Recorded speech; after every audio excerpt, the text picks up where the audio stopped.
Sir सरकार की तरफ से ये कहा जा रहा है कि न्याय हो रहा है, मगर यहाँ साफ साफ दिख रहा है जातिवाद हो रहा है। इसको किस तरीके से देखते हैं? सबका विकास की बात इसीलिए मैंने कहा, देखिए योगी की सबसे बड़ी परिभाषा यही है, जो दूसरे का दुख अपना दुख समझे। मुख्यमंत्री जी को किसी के साथ भेदभाव नहीं करना चाहिए, अगर वो मुख्यमंत्री उत्तर प्रदेश के हैं, और किसी भी घटना से राजनीतिक लाभ नहीं लेना चाहिए।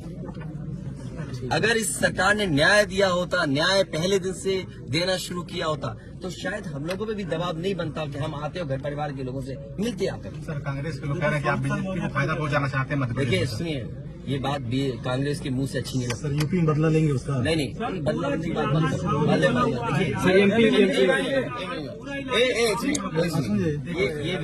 ये विषय इसलिए मैं नहीं उठाना चाहता हूँ कि ये हमारे लिए बड़ा विषय है। इंडिया न्यूज थोड़ा न्याय में संतुलन हो, थोड़ा साइड ही नीचे, न्याय में संतुलन हो, ये सरकार की जिम्मेदारी है। देवरिया कांड मैंने पहले से कहा, ये समाज के लिए और मनोविज्ञान के लिए ये बड़ी चीज है कि आप समझें कि अगर आप एक परिवार के साथ घटना होती है तो दूसरे परिवार का मनोविज्ञान क्या होता होगा। और ये डीएम ने खुद कहा कि ये रिटेलिएशन में घटना हुई है, और शासन के लिए और न्याय के लिए ये बड़ी जिम्मेदारी है।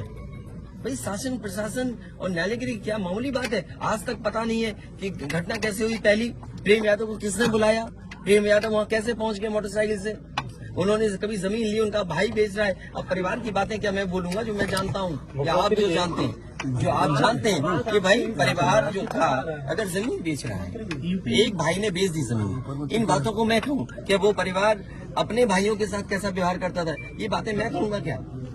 ये सब आप जानते हो।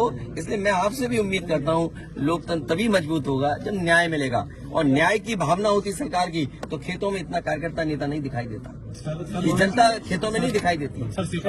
देखिए मैं डीएम के स्टेटमेंट को मैं मानता हूँ। डीएम ने जो बात कही कि रिटेलिएशन में वो घटना हुई, और उस समय किसके मन में किसके दिमाग में क्या था, किस वजह से अंधकार छा गया, और फिर उस घटना की वजह से घटना हुई है।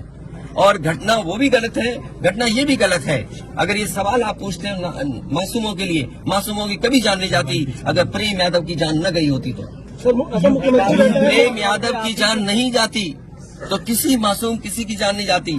आखिरकार सरकार क्यों इस बात को छिपाना चाहती है कि प्रेम यादव को भुला करके मारा, और किसने मारा, धारदार से कैसे मारा? और यही नहीं आप बताइए, सुल्तानपुर में क्या एक ब्राह्मण डॉक्टर को ड्रिल से नहीं मार दिया? ड्रिल से क्या ड्रिल से नहीं मारा? क्या उनके परिवार के बच्चों को आपने गले लगाए? क्या उनके परिवार के सदस्य अस्पताल मिलने गए? क्या आपने सोशल मीडिया के लिए वो तस्वीरें खिंचवाई कि उनसे गले मिलते हुए तस्वीर खिंचा लें? मैं जानता हूँ दुख किसी के जाने का, किसी के खोने का। आज हम जरूर इस परिवार के साथ हैं या और लोग हैं, लेकिन जब वो अकेले बैठेंगे कभी याद आएगी उनके परिवार के सदस्य की, तो उन पर क्या गुजरेगी सोचिए आप। क्या बेटियां उसकी छोटी, क्या बुलडोजर चलेगा? ये जनता रोक देगी बुलडोजर को। और सवाल ये नहीं है, सवाल ये नहीं है, सवाल ये नहीं है। एक मिनट हो जाएगी ना सवाल। ये जो बुलडोजर चलाने की भाषा है, जो बुलडोजर चलाने की संस्कृति है, ये मत समझिए बुलडोजर में दिमाग नहीं होता है।